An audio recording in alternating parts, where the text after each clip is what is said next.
Hello, amateurs, and welcome back to our Rugby World Cup series. And I've got Elko with me again today. Elko, how are you? TT, I'm very good. It's the final week. Oh, it's big.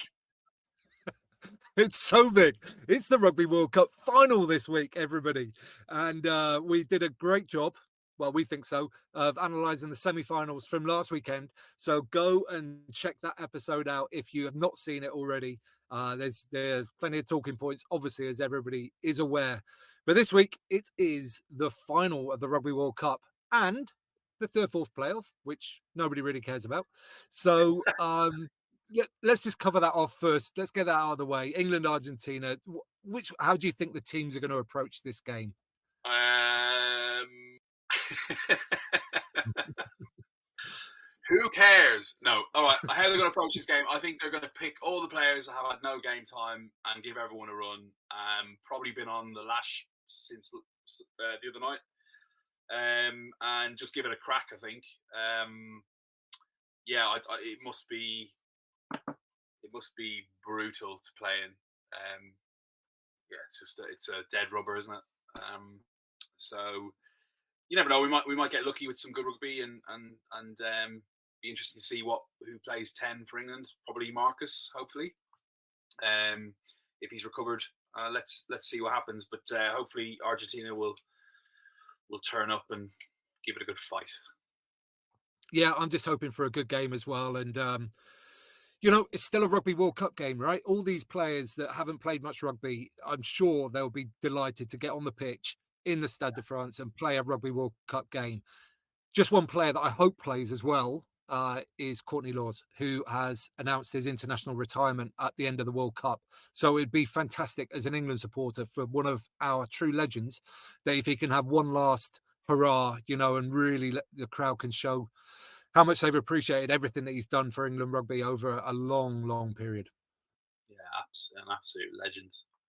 Um, he'll be a big loss. Probably not unexpected, to be fair, in terms of international. He's been colossal considering his injury profile over the last few years. He's really good. What do you think? Being over there, is there? Will there be a lot of England fans there? Do you think, or not? It's kind of hard to tell. I know for a fact that I'm gonna try and get there. I know there's other England fans that are coming over to see the final, even though England aren't in it. And if they're doing that, they're probably going to go to the playoff as well. I think there'll be enough people there to let Courtney know to give him a good Good, send off. Yeah. good, good. He deserves it. Okay, let's move on to the main event. And while we're talking about people we like, Wayne Barnes has got the job as World Cup referee, and I was a little bit surprised that this is his first World Cup final. But then, obviously, looking at it, England were in the previous one, so he couldn't have refereed that. And then, we're talking 8 years ago then. But well done to Barnesy for getting the whistle on this one, and I think he's the right choice. Yeah, I agree. He definitely deserves it. I've always been a massive fan. He's a decent guy, a good guy, good values, and yeah, I hope he has a really good game. And um, the scrums are easy to ref. Okay, let's get down to the game itself. We've got the two greatest rugby nations on the planet, 3 World Cups each, and they are going to go at it to see who can win the fourth one. Uh, New Zealand have a slight advantage, having had an extra day's rest. How much of a factor, Alco, do you think that will be? If both teams had similar semi-finals, I'd say not too much. But as we've discussed in the previous ep, I think that South Africa England game would have taken a lot more out of the South Africans. The New Zealand boys kind of breezed in, didn't they? They didn't have to go to the well. I don't think they didn't have to really dig deep, having had to do it the week before. So I think that's going to be really interesting. I think okay, to counteract that, it's going to be. I cannot wait to see what Razzie picks in terms of his bench split, and I've got a feeling he's gonna change it up. I think we might be surprised, but let's see. Razzie's a clever boy. Yeah, I mean, one thing we should reference is the game pre-World Cup where where South Africa absolutely hosed New Zealand. I genuinely don't think that that's got any relevance to the game that we're going to see on Saturday. I think the game's changed now to a degree where those kind of things they don't filter through, they don't carry on. Like I don't think New Zealand will use that as a psychological boost. I don't think they'll care too much about that game. They'll only care about winning the World Cup.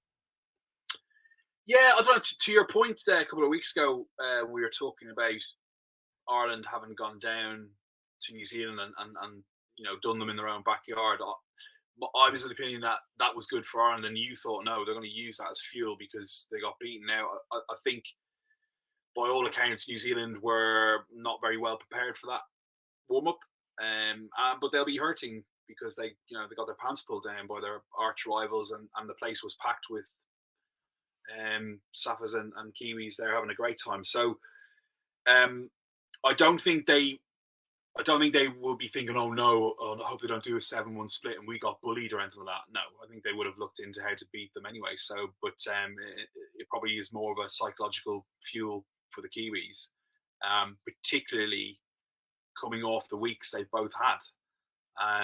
Because for South Africa to do what they did to New Zealand in Twickenham a few weeks ago, they'll have to be on it. They'll have to be emotionally so revved to go and do that again. Can they do that? 3 weeks in advance, having not done it last week. It's very interesting psychologically. It's going to be warfare out there, I would imagine. Yeah. Okay. You mentioned sort of South Africa selection there. Let's talk about the Kiwis and their selection. I think they are going to go almost exactly the same team. I think we might see Brodie Retallick starting ahead of Sam Whitelock. But other than that, I think they might go almost exactly the same 23. What are your thoughts? Yeah, I would. Yeah, ain't broke. Keep going. Maybe that little change. I think they've been rotating, as we spoke about the other week with the Ireland game. I wouldn't change it up really. Line outs working efficiently. They're scrummaging well. All their units, their partnerships in the back line's good. Mark Telea's back, looking incredible after his little break. So why would you change? You've got to go out and play your game and beat South Africa as opposed to trying to stop South Africa trying to play. Yeah, 100%. And what is New Zealand's game? How are they going to try and play against South Africa, do you think? Well, I think the weather's going to be interesting. So if I was them, I'd be doing much what they did against Ireland is varying their kicking game, little chips in behind, little kicks on the angle to ensure that if they do get good ball, that South African press defense is having a little think about what might be happening. They've got to win the battle up front, I think, or certainly get parity. I think they've probably got more firepower in the back line. I think they play a very good brand of rugby. If they can be efficient in their entries like they were at the weekend, they'll be if they get enough opportunity, I think they'll take them. They've got enough firepower and cutting edge in their back line, in the back three. They're just unbelievable, as we saw against Ireland and Argentina. So I think they've got to, they've got to move it when it's on, and just vary that kicking game, which I think, I hate to say it, I think Joe Schmidt has brought a whole new level of how they kick, and their tactics in the kicking since he's joined the coaching team.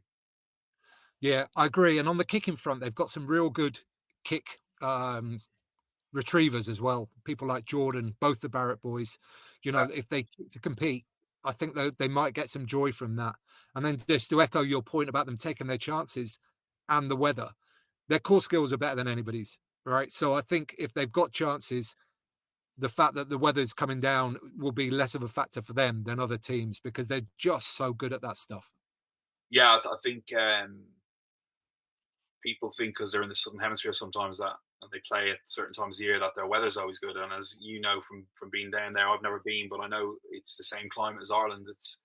They're used to playing in brutal wet conditions, and we've seen it before in Venezuela Cups when it's been raining, where they've just made zero mistakes. And It will probably be potentially more of a factor for some of the SA boys, although they play over here. A lot of them play over here, but it will it will level it out, and that might come back down to our point about when the weather does come in and things level out. It is all about effort, and how much you've got in the tank, because that's what will win you the game. If you've got parity everywhere else, then it's going to be effort and how what have people got left, and you'd probably be leaning towards New Zealand slightly on that front.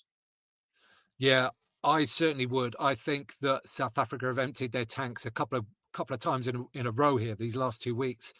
New Zealand had a pretty easy run of it last week. I don't think they'll have any issues getting up to the heights emotionally and physically that they need to. I think for South Africa, it's going to be hard on both of those counts across the board. There'll be some players in there, I'm sure, that will be able to do it, but you've got to do it as a whole team to win these games.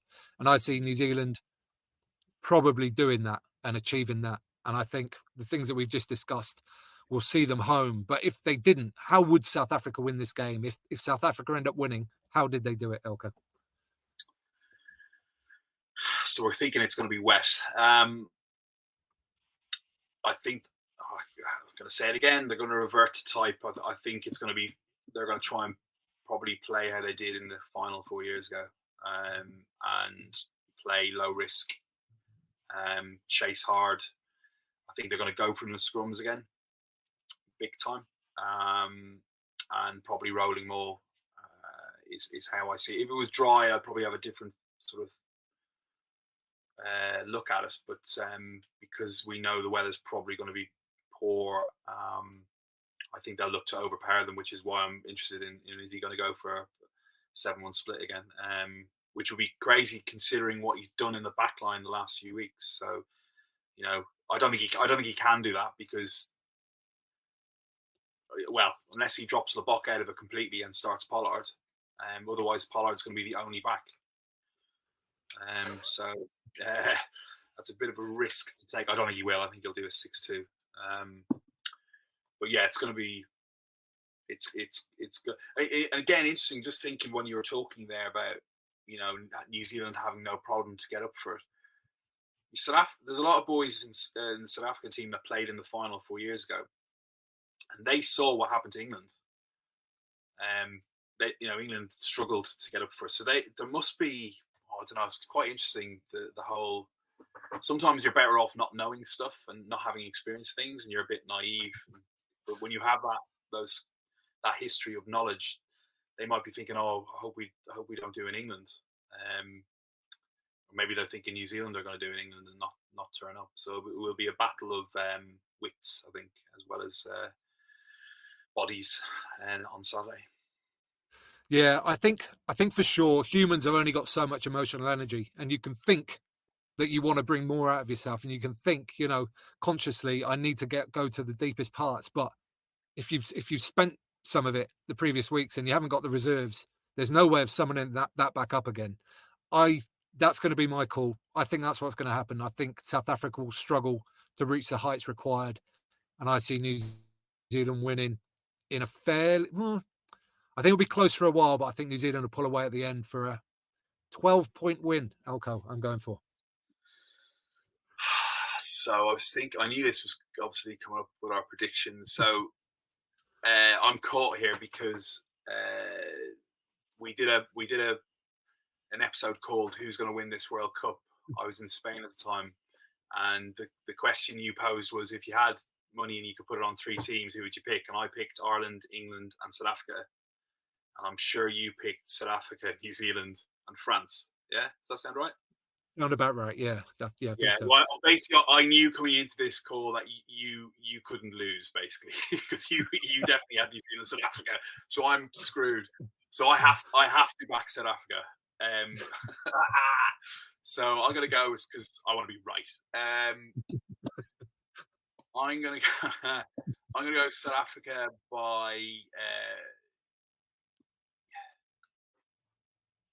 9. Oh, We'll check next week. big! That is massive. Okay.